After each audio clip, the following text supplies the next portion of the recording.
जी, बिस्मिल्लाहिर्रहमानिर्रहीम। आज हमने एक्सरसाइज 4.1 का क्वेश्चन नंबर 11 करना है और उसके अंदर हमारे पास कुछ मिसिंग फैक्टर्स हैं, उसको हमने कंप्लीट करना है। और हमारा क्वेश्चन जो पहला ए पार्ट है उसके अंदर ये वैल्यू लिखी हुई है, यहाँ पे दो फैक्टर्स आने हैं। और एक बात याद रखें, जब भी हमारे पास मैक्सिमम पावर यहाँ पे 2 है तो इसका मतलब इसके दो फैक्टर बनने हैं। तो उन्होंने एक फैक्टर तो हमें दे दिया है, दूसरा फैक्टर हमने खुद बनाना है। वो इसको सॉल्व करेंगे तो देखते हैं उसका आंसर क्या आता है, दूसरा फैक्टर कौन सा आता है। तो सबसे पहले हम ये 2y² को पहले लिख लेते हैं, 2y² माइनस 3y माइनस 27। अब हम इसको जिस मेथड से करेंगे उस मेथड का नाम है मिड टर्म ब्रेक। यानी हमने इसके अंदर जो मिड टर्म यानी दरमियान वाली जो वैल्यू है उसको हमने यूज़ करना है। और वैसे तो सारा ओवरऑल सारी वैल्यूज़ को यूज़ करना है, लेकिन कैसे करना है वो देखते हैं। सबसे पहला काम आपने ये जो साइड वाले बाउंड्री नंबर्स हैं ना 27 और 2, इन दोनों को मल्टीप्लाई कर लेना है। और अपने माइंड में इसका जो आंसर आता है वो ज़हन में रखना है कि 27 को अगर आप 2 से मल्टीप्लाई करें तो वो 54 आता है। तो आप रफ पे लिख लें 54, और यहाँ पे माइनस है तो इसका मतलब -54 हमने आंसर लेकर आना है। अब हमारे जहन में ये सारी के सारे, या आप रफ भी कर सकते हैं, अगर माइंड में करना चाहते हैं माइंड में कर लें। तो हमारे माइंड में ये होना चाहिए कि कौन कौन से ऐसे नंबर्स हैं जिनको मल्टीप्लाई करने से 54 आता है। वैसे तो बहुत सारे नंबर्स हैं हमारे पास, अगर आप 54 को 1 से मल्टीप्लाई करें तो वो भी 54 आता है। ठीक है, इसके बाद आप 2 को मल्टीप्लाई कर लें 27 से तो वो भी 54 आता है। इसी तरह अगर आप 3 के टेबल पे करें, नहीं जाता 4 पे, नहीं जाता 5 पे, 5 पे भी नहीं, 6 के टेबल पे 6 मल्टीप्लाई बाय 9 होता है, वो भी 54 आता है। इसी तरह यानी आप रफ पे जितने भी आपके जहन में आ रहे हैं वो सारे आपने लिख लेने, और उसके बाद हमने जज करना है, यहाँ से फाइंड आउट करना है कि कौन सा हमारा सूटेबल फैक्टर होगा, यानी कौन से दो नंबर्स हैं जो हमारे लिए सूटेबल होंगे। वो कैसे पता चलेगा, उसके अंदर हमने ये देखना है कि मल्टीप्लाई करने से तो 54 आता ही आता है इन नंबर्स को। अब इनमें से कौन से दो नंबर्स हैं जिनको प्लस या माइनस करने से दरमियान वाली 3 वैल्यू आनी चाहिए। तो पहला फैक्टर हमने जो लिखा है वो 54 मल्टीप्लाई बाय 1। अगर आप 54 में से 1 माइनस करें तब भी, या प्लस करें तब भी आंसर 3 नहीं आता। इसके अलावा अगर हम 2 को 27 में प्लस करें तो ये 29 आता है, अगर माइनस करें तो 25 आता है, तो वो भी हमारे पास 3 नहीं आ रहा। लेकिन अगर आप 6 को 9 में प्लस करें तो 15 आता है, लेकिन माइनस करें 9 माइनस 6 करें तो हमारे पास 3 आता है आंसर। तो इसका मतलब ये जो हमारा फैक्टर है ये हमारा सही फैक्टर है। ये हमने ऐसे दो नंबर्स ढूंढ लिए हैं जिसको मल्टीप्लाई करने से 54 आंसर आता है और माइनस करने से 3 आता है। अब हमने अगली बात ये करनी है कि कौन सी जो है वो वैल्यू जो है किसके साथ प्लस आना है और किसके साथ माइनस आना है, वो हमारे यहाँ से पता चल जाएगा। जो है ना यहाँ पे यानी -3 हमने लेकर आना है, और हमारे पास नंबर्स हैं 9 और 6। इसको हमने करना तो माइनस ही है, और आंसर हमारा -3 आना चाहिए। -3 तभी आएगा ना जब बड़ी वैल्यू के साथ माइनस होगा। तो इसका मतलब माइनस का 9 होगा और प्लस का 6 होगा। इसको हम सॉल्व करेंगे माइनस का आंसर, इसको सॉल्व करेंगे तो माइनस की बड़ी वैल्यू होगी, तभी हमारा आंसर ओवरऑल जो है वो माइनस में आएगा। इसका मतलब माइनस का 9 और प्लस का 6 आएगा। अब हम इसको लिख लेते हैं, कैसे लिखना है जी, 2y² minus 9y plus 6y minus 27। ठीक है, आप ये -9y को बाद में भी लिख सकते हैं, +6y को पहले भी लिख सकते हैं, वो आपकी मर्ज़ी है। तो अब हम पहले दो में से देखते हैं कॉमन। पहले दो में से 2 और 9 ये तो एक टेबल पे नहीं जाते, y कॉमन आ रहा है तो y कॉमन ले लिया, तो अंदर 2y माइनस 9 रह गया। यहाँ पे आप 6 नहीं 6 का टेबल तो नहीं, 3 के टेबल पे ये दोनों जाते हैं। 3 के टेबल पे 3 कॉमन आ गया, 3 2s are 6, 2y minus 3 9s are 27। और जैसे ही मैंने आपको पहले भी बताया था कि कॉमन लेने के बाद ये जो फैक्टर्स हैं वो सेम आने चाहिए। तो यहाँ पे भी 2y minus 9 2y minus 9 same आ रहा है। तो इसका मतलब ये 2y माइनस 9 और दूसरा है y प्लस 3, इन दोनों को कंबाइन करके लिख दिया। अब देखें हमारे पास यहाँ पे क्वेश्चन के अंदर y प्लस 3 तो दिया हुआ है, दूसरा जो मिसिंग लेटर था, मिसिंग फैक्टर था, वो 2y माइनस 9 है। तो आप यहाँ पे 2y माइनस 9 लिख देंगे। अब हम नेक्स्ट इसका बी पार्ट पे चलते हैं जी। तो हमारा बी पार्ट है, उसके अंदर भी कुछ मिसिंग फैक्टर है, वो हमने ढूंढना है। तो हम पहले इसको सॉल्व कर लेते हैं। 5x² plus 12x minus 9। सबसे पहला काम हमने ये बाउंड्री वैल्यूज़ 9 को 5 से मल्टीप्लाई किया, वो 45 आ गया। ठीक है, तो माइनस का 45। ठीक है। और इसके बाद हमने ऐसे नंबर्स ढूंढने हैं जिनको मल्टीप्लाई करने से 45 और प्लस माइनस करने से 12 आए। तो वो अगर हम देखें तो 15 मल्टीप्लाई बाय 3 जो है 45, इन दोनों को मल्टीप्लाई करने से और 15 में से 3 को माइनस करें तो वो 12 आता है। अब बात आ गई हमने प्लस का 12 लेकर आना है। प्लस का 12 लेकर आने का मतलब क्या है कि हमारे पास 15 और 3 इनको हमने करना माइनस है और प्लस का 12 लेकर आना है। ठीक है जी। तो प्लस का 12 लेकर आने के लिए बड़ी वैल्यू के साथ अगर प्लस होगा तो फिर ही हम इसका ओवरऑल आंसर जो है वो प्लस में लेकर आ सकते हैं। इसका मतलब प्लस का 15 और माइनस का 3 आएगा। तो 5x² plus 15x minus 3x minus 9, ये हमने इसकी फैक्टराइजेशन यानी मिड टर्म ब्रेक कर दिया। अब हम पहले दो में से कॉमन ले लेते हैं, वो 5 और x कॉमन आ रहा है। तो यहाँ पे x प्लस 5 3 15 होते हैं। यहाँ पे 3 कॉमन आ रहा है और x आ गया, माइनस माइनस प्लस हो गया, 3 3 9। तो अब आप यहाँ पे देखें ये सॉरी 3 3 यहाँ पे 3 आना है, 3 3 9 होता है। तो यहाँ पे ये देखें अगर हम फैक्टर्स की बात करें वो दोनों सेम है। इसका मतलब एक तो x प्लस 3 आ गया और दूसरा फैक्टर हमारे पास 5x माइनस 3 आ गया। ठीक है। तो हमारे पास है जो एक फैक्टर हमारे पास x प्लस 3 गिवन था और दूसरा फैक्टर 5x माइनस 3 था, वो यहाँ पे जो मिसिंग फैक्टर था वहाँ पे आ जाएगा। तो एक और बात इंपॉर्टेंट कि यहाँ पे x प्लस 3 बाद में लिखा हुआ है, लेकिन हमने जो क्वेश्चन का आंसर निकाला है उसके अंदर x प्लस 3 लिखा हुआ, तो इससे कोई फ़र्क नहीं पड़ता। आप ये जो फैक्टर्स हैं इनको आगे पीछे लिख सकते हैं जी। तो नेक्स्ट हमारा क्वेश्चन है क्वेश्चन नंबर 12 और इसके अंदर हमने हमारे पास सिर्फ दो वैल्यूज़ है, तो हमने यहाँ पे फॉर्मूला कंप्लीट करना है। तो फॉर्मूला यहाँ पे अगर प्लस है तो प्लस वाला फॉर्मूला कंप्लीट करेंगे और वो फॉर्मूला होगा कौन सा वो मैं यहाँ पे लिख देता हूँ। रफ पे पहले लिख लेते हैं ताकि हम उसको जब कंप्लीट करें तो आपको पता चल जाए। तो यहाँ पे हम a plus B whole square equal a² plus b² plus 2ab ऐसे लिखेंगे। आप इसको प्लस 2ab को दरमियान में भी लिख सकते हैं या साइड पे लिख लें, उससे भी कोई फ़र्क नहीं पड़ता। तो अब हम इसको सॉल्व करते हैं। ये देखिए x 4 है तो ये x² का स्क्वेयर बन जाएगा। ठीक है। और प्लस 4m4 है तो ये 2m² का स्क्वेयर बन जाएगा। अब यहाँ पे देखें, यहाँ पे a का स्क्वेयर भी मौजूद है। यहाँ पे a की जगह पे हमारे पास x² है और b की जगह पे हमारे पास 2m² है। ठीक है। और लेकिन हमारे पास a² और b² तो मौजूद हैं, लेकिन ये 2ab हमारा रहता है। तो अगर हम 2ab की बात करें प्लस 2ab और यहाँ पे a की जगह पे x² आएगा और b की जगह पे 2m² आ जाएगा। लेकिन यहाँ पे गौर करें तो हमारे पास क्वेश्चन के अंदर तो सिर्फ ये दो वैल्यूज़ हैं। हमने दो वैल्यूज़ को तो ये बना के लिख दिया, ये हमने खुद से एक्स्ट्रा लिखा है हमारा फॉर्मूला कंप्लीट करने के लिए। तो हमने ये खुद से प्लस किया है ना, यहाँ पे प्लस 2ab था तो प्लस हमने किया। तो हमने अगर इसको खुद से प्लस किया तो हम खुद से माइनस भी करेंगे। क्यों करेंगे माइनस? ताकि जो हमारा ओवरऑल क्वेश्चन है उसके ऊपर कोई इफ़ेक्ट ना पड़े। अब यहाँ पे देखें ना, ये सारा माइनस का ये सारा प्लस का, अगर हम इसको कैंसिल आउट कर दें तो बाकी वही चीज़ बच जाती है जो हमारा क्वेश्चन है। तो हम इसको मज़ीद सिंप्लीफाई करना चाह रहे हैं, तो सिंप्लीफाई करने के लिए हमने इसको खुद से लगाया है। जो हमारे पास ये फार्मूले में प्लस हो रही थी वही वाली हमने माइनस कर दी है। इसको क्यों किया, इसको आगे मज़ीद आप समझ लेंगे जब इस क्वेश्चन को कंप्लीट करेंगे हम। तो यहाँ पे देखें, अब ये यहाँ से लेकर यहाँ तक तो फार्मूला कंप्लीट हो रहा है। फार्मूला कैसे, ये x² है और यहाँ पे ये 2m² है और प्लस वाला फार्मूला तो प्लस लगा के होल स्क्वेयर आप इसको लिख सकते हैं, माइनस इसका आंसर देख लें 2 2 4 x² और m² आ जाएगा। अब यहाँ पे देखें ये भी होल स्क्वेयर बन रहा है, इसको भी हम होल स्क्वेयर बना सकते हैं। कैसे? x² प्लस 2m² माइनस ये देखें 2xm, इसको होल स्क्वेयर बना सकते हैं। अब यहाँ पे देखें दो स्क्वेयर, यहाँ पे स्क्वेयर आना है, यहाँ पे देखें दो स्क्वेयर और दरमियान में माइनस है, तो हम एक फार्मूला यूज़ कर सकते हैं यहाँ पे सिंप्लीफाई करने के लिए।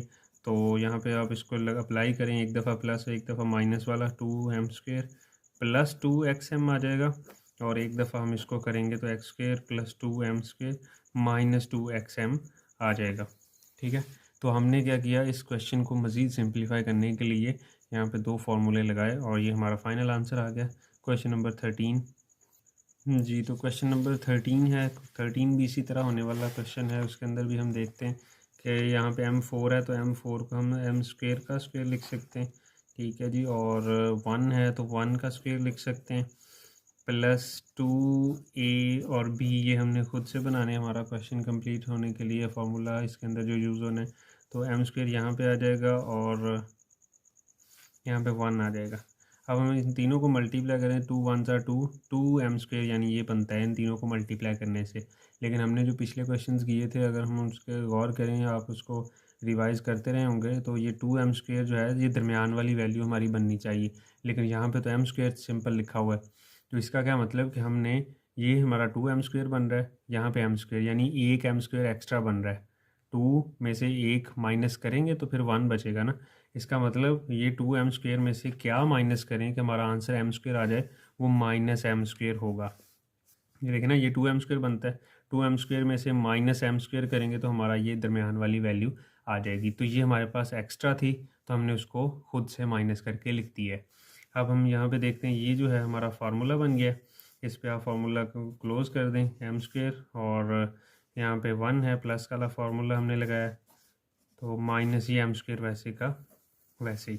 अब फिर वही वाला काम, 2² दरमियान में माइनस है, तो हम इसको एक दफ़ा प्लस करके m² + 1 + m हो जाएगा, और एक दफ़ा आप इसको +1 - m हो जाएगा। अगले स्टेप में आप इसको थोड़ा तरतीब से लिख लें, m² की वैल्यू पहले, फिर m की वैल्यू, फिर कांस्टेंट नंबर, और इसी तरह अगर हम इसको लिखें तो m² - m और +1 आ जाएगा। ये हमारा आंसर। जी, तो हमारा क्वेश्चन नंबर 14 है। क्वेश्चन नंबर 14 में हम सबसे पहले यहाँ पे देखेंगे, अगर कोई वैल्यू तीनों के अंदर से कॉमन आ रही है तो हम वो कॉमन ले लेते हैं। ये देखें 3 का टेबल में ये तीनों वैल्यूज़ आती हैं, साथ माइनस भी है, तो आपने -3 को कॉमन ले लें, और साथ देखें x4 है, x⁻³ है, x⁻2 है। तीनों के अंदर x की पावर सबसे छोटी x⁻2 है, तो आप x⁻2 को भी कॉमन ले लें। ठीक है जी। उसके बाद अगर हम यहाँ से x⁻2, ये 3 x⁻2 को कॉमन लें तो अंदर बचता है जी x⁻2, यहाँ पे बच गया -3 7 4, और यह x⁻1 आ जाएगा, क्योंकि 3 है ना, 2 तो बाहर आ गई और एक ही बाकी बच गई, और यहाँ पे प्लस माइनस माइनस हो जाएगा। और यहाँ पे ये जो सिंबल्स हैं ना, इसके चेंज होते हैं। जब हमने माइनस को बाहर लिखा है ना, तो अंदर वाले सिंबल्स भी चेंज हो जाए। माइनस, पहले वाला माइनस में था वो प्लस में हो गया, अगले वाला माइनस में था ये भी प्लस में हो जाएगा, और अगले वाला प्लस में था वो माइनस में हो जाएगा। 3 8 24 आ गया। और ये अब हमने वही काम करना है जो पहले काम किया था, मिड टर्म ब्रेक वाला। 8 को 1 से मल्टीप्लाई करना है, ये x² के साथ यहाँ पे 1 है, तो आप 8 को 1 से मल्टीप्लाई करें, 8 ही आ जाएगा। तो अब हम देखें अपने माइंड में कि कौन से ऐसे नंबर्स हैं जिनको मल्टीप्लाई करने से जो है वो 8 आता है। तो एक तो 1 × 8 है, और दूसरा 2 4 8 होता है, और कोई नहीं बनता। तो यहाँ से देखें, हम अगर हम 8 में +1 करें तो 9 बनता है, लेकिन हमने जो दरमियान वाली वैल्यू है वो 7 लेकर आनी है। तो 8 में से अगर हम 1 माइनस करें तो फिर वो 7 ही बनता है। इसका मतलब ये पहला ही फैक्टर हमारा जो सही साबित हो गया। आप इसको लिख लेते हैं, और हमने प्लस का 7 लेकर आना है। 8 और 1 इसको हम सॉल्व करें तो हमने प्लस का 7 लेकर आना है। ऑब्वियसली प्लस का 7 तभी आएगा जब बड़ी वैल्यू के साथ प्लस आएगी, तो दूसरा माइनस में आ जाएगा। 8 - 1 जो है वो 7 होता है प्लस का। तो -3x² वैसे ही आ गया, और x² इसके अंदर +8x आ जाएगा, -1x, या उसको सिंपल x भी आप लिख सकते हैं, -8 आ गया। अब हमने पहले दो में से कॉमन ले लेना है, यहाँ से पहले दो में से x कॉमन आ जाएगा, तो x +8 हो जाएगा। यहाँ से कुछ भी कॉमन नहीं आ रहा, तो जहाँ से कुछ कॉमन ना आए तो वहाँ पे 1 कॉमन आता है, तो मैंने -1 लिखा है। x माइनस माइनस प्लस हो गया, 8 आ गया। अब हम देखें तो दोनों फैक्टर्स जो हैं वो कॉमन लिए वो सेम है, इसका मतलब हमारा क्वेश्चन अभी तक सही जा रहा है। तो -3x² और यहाँ पे x +8, और दूसरा फैक्टर हमारा बन जाएगा x - 1। तो यही हमारा आंसर आ गया। इसको थोड़ा तरतीब से लिख लें, -3x² और x +8 और x - 1। हमारा क्वेश्चन कंप्लीट हो गया जी। तो हमारा क्वेश्चन नंबर 15 है। इसके अंदर x⁻8 देखें तो उसको हम x⁻4 यानी 4 2 8 ऐसे लिख सकते हैं, और 1 का स्क्वायर है तो 1 का स्क्वायर आप इसको बना के लिखते हैं, +2 × ये हमने खुद से यहाँ पे ये 1 आ जाएगा, ये x4 इधर आ जाएगा। अब हम फिर देखें तो इनको मल्टीप्लाई करें, 2 1 2, तो 2x4, इन तीनों को मल्टीप्लाई करने से 2x4 बनता है, लेकिन हमारा जो हमने लेकर आना है वो x4 है। तो एक है हमारा 2 - 1, यानी इसका मतलब -x4 एक्स्ट्रा था, तो मैंने उसको बाहर माइनस करके लिख दिया। अब हम यहाँ पे देखें तो ये जो है फार्मूला बन रहा है, ये किसका फार्मूला बन रहा है, ये x4 और 1 दरमियान में प्लस है, तो प्लस वाला फार्मूला हमने क्लोज़ कर दिया और ये माइनस x4 वैसे का वैसे ही। अब हम इसको x4 + 1 और इसको अगर हम देखें तो एक्स स्क्वेयर का स्क्वेयर लिख सकते हैं। फिर वही काम, दो स्क्वेयर, यहाँ पे स्क्वेयर है, यहाँ पे दो स्क्वेयर, दरमियान में माइनस है, इसका मतलब हम इसको एक दफ़ा प्लस करके प्लस एक्स स्क्वेयर और एक दफ़ा माइनस करके लिख सकते हैं। अगले स्टेप में आप इसको तरतीब लगा लें, x4 + x स्क्वेयर + 1 और इसी तरह x4 - x स्क्वेयर + 1। इसको मज़ीद भी आगे सॉल्व किया जा सकता है, लेकिन यहाँ के आपके इधर सिलेबस में इतना ही है तो हम यहाँ तक ही करेंगे। बाकी मज़ीद भी हम सॉल्व कर सकते हैं लेकिन रिक्वायरमेंट नहीं है। क्वेश्चन नंबर 16 है हमारा 4x4 + 256y4। 4x4 + 256y4, ये भी पहले वाले क्वेश्चन की तरह ही है जो हमने क्वेश्चन नंबर 12 में किया है, वही काम यहाँ पे भी करना है। 4x4 यानी ये 2x स्क्वेयर का स्क्वेयर हो जाएगा और यहाँ पे ये जो है 16 का स्क्वेयर होता है 256 और ये y स्क्वेयर का स्क्वेयर हो जाएगा। ठीक है, a स्क्वेयर भी है b स्क्वेयर भी है, +2ab हमने खुद से बनाना है। ठीक है, और वो a हमारे पास 2x स्क्वेयर है और b की जगह पे 16y स्क्वेयर है। लेकिन हम यहाँ पे देखें कि ये दो वैल्यूज़ तो हमारे पास थी, ये हमने खुद लगाई है सिर्फ फार्मूला कंप्लीट करने के लिए। तो प्लस हमने ये खुद किया ये वाला सारा, तो हमने ये माइनस भी यही वाला सारा जो है वो कर देंगे। तो वो 2x स्क्वेयर आ जाएगा और यहाँ पे 16y स्क्वेयर आ जाएगा। ठीक है, अब हम इसको मज़ीद आगे सॉल्व कर लेते हैं। यहाँ पे देखें ये जो है, यहाँ पे ये फार्मूला कंप्लीट हो रहा है, तो ये 2x स्क्वेयर और 16y स्क्वेयर और प्लस वाला फार्मूला है तो प्लस लगा के होल स्क्वेयर हम लिख देंगे। और ये इसको आप कंप्लीट कर लें ज़रा, इसको मल्टीप्लाई करें तो ये कितना बनता है 64 x स्क्वेयर और y स्क्वेयर बनता है। अब हम मज़ीद देख लेते हैं कि ये कौन सा इसको कंप्लीट स्क्वेयर किसका बनता है। तो 2x स्क्वेयर + 16y स्क्वेयर और ये बनता है 8xy का होल का स्क्वेयर। अब हम मज़ीद इसको अगर देखें तो ये एक दफ़ा माइनस में एक दफ़ा प्लस में इसको लिख सकते हैं। 2x square + 16y square + 8xy और इसी तरह 2x square + 16y square -8xy आ जाएगा। जी, तो अगर हम आगे देखें तो यहाँ से इस पूरे फैक्टर के अंदर से 2 कॉमन आ रहा है, तो यहाँ पे भी आप 2 कॉमन ले लें तो ये x square + 8y square + 4xy आ जाएगा। और यहाँ पे आप यहाँ से भी 2 कॉमन ले सकते हैं, तो यहाँ पे 2 कॉमन आ रहा है तो यहाँ पे x स्क्वेयर + 8y स्क्वेयर और यहाँ पे 4xy आ जाएगा। अब यहाँ से भी 2 कॉमन है, यहाँ से भी 2 कॉमन, इन दोनों को मल्टीप्लाई कर लें तो ये 4, आगे ये 8 है x स्क्वेयर + 4xy, इसको आप तरतीब लगा लें, इसको पहले लिख लें और 8y स्क्वायर को बाद में लिख लें। अगर आप ये ना भी लिखें तो तब भी गुजारा हो जाएगा। आप यानी इसको तरतीब ना भी लगाएं, यानी 4xy को एंड पे लिखना चाहते हैं तब भी ठीक है, अगर आप दरमियान में लिखना चाहते हैं तब भी ठीक है, इससे कोई फ़र्क नहीं पड़ता। तो 8y स्क्वेयर और इसी तरह अगर हम यहाँ पे देखें तो ये 2 2 ये तो 4 बन गया और ये जो है सारा का सारा x square -4xy + 8y square, ये हमारा आंसर आ गया।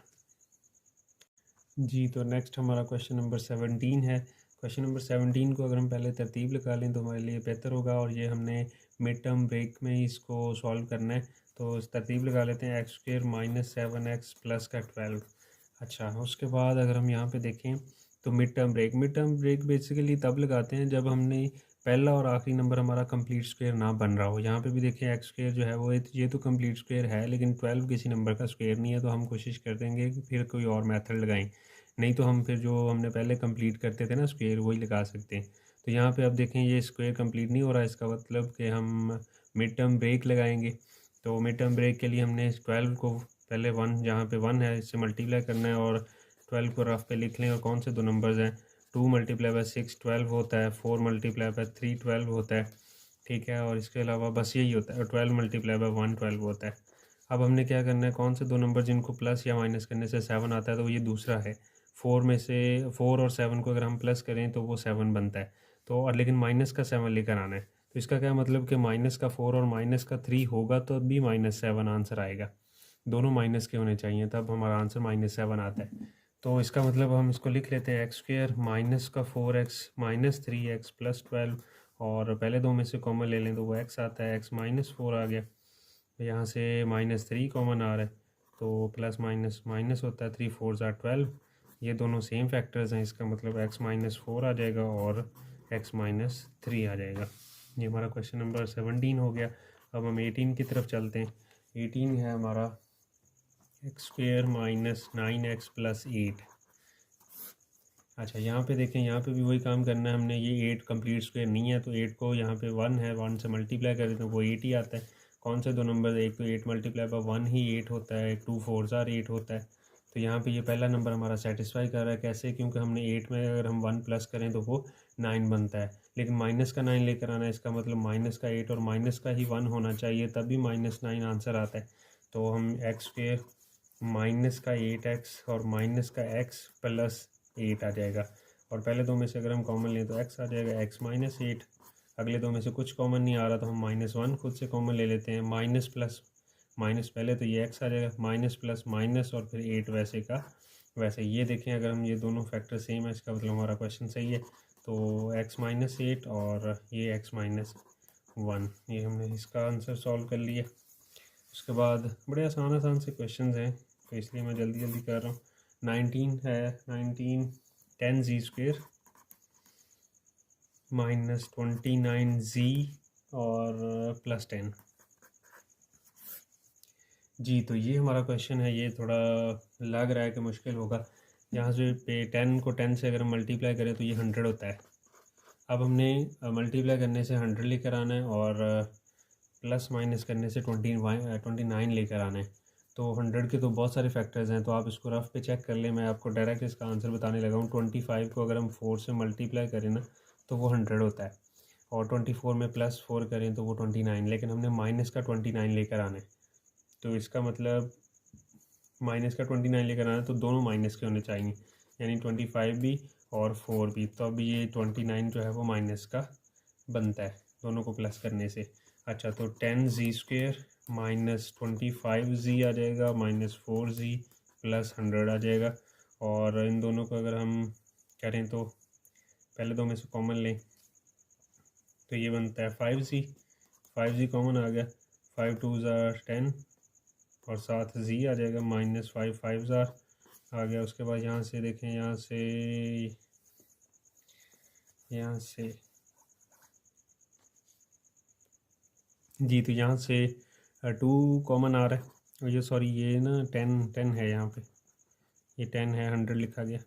अच्छा, तो यहाँ पे ये 10 है तो 2 कॉमन आ गया, तो 2 2 ज़ार माइनस प्लस माइनस 2 5 ज़ार 10 होता है। अब ये देखें, ये दोनों फैक्टर्स हमारे सेम है, इसका मतलब 2z माइनस 5 और दूसरा 5z माइनस 2, ये दो फैक्टर्स हमारे आ गए। इसी तरह क्वेश्चन नंबर 19, क्वेश्चन नंबर 20 जो स्टार्ट हो रहा है वो है -3y² प्लस 13y और साथ आ गया -4। सबसे पहले हमने कोशिश करनी है कि हमारा जो फर्स्ट y² वाली या x² वाली वैल्यू है ना, यानी मैक्सिमम पावर जो उसके अंदर है, वो वाली जो वैल्यू है वो माइनस में नहीं होनी चाहिए। तो आप यहाँ से माइनस को कॉमन ले लेंगे। इसके अलावा 3 13 और 4 और तो कुछ कॉमन नहीं आ रहा, तो माइनस ही कॉमन आ रहा है। तो आप माइनस को कॉमन ले तो अंदर वाली जो है ना सिंबल्स वो सारी चेंज हो जानी है। ये -13y हो जाएगा और ये माइनस माइनस प्लस हो जाएगा 4। ठीक है, ये माइनस का था प्लस में हो गया, प्लस का था माइनस में हो गया, ये माइनस का था प्लस में हो गया माइनस को कॉमन लेने से। अब हम अंदर देख लेते हैं, 4 और 3 इनको मल्टीप्लाई करें तो 4 ये वाला बाउंड्री वैल्यूज़, 4 को 3 से मल्टीप्लाई करें तो 12 होता है। तो 12 अब हमने मल्टीप्लाई, एक तो 12 मल्टीप्लाई बाय 1 12 होता है, और आई थिंक यही हमारा सही आंसर है। कैसे?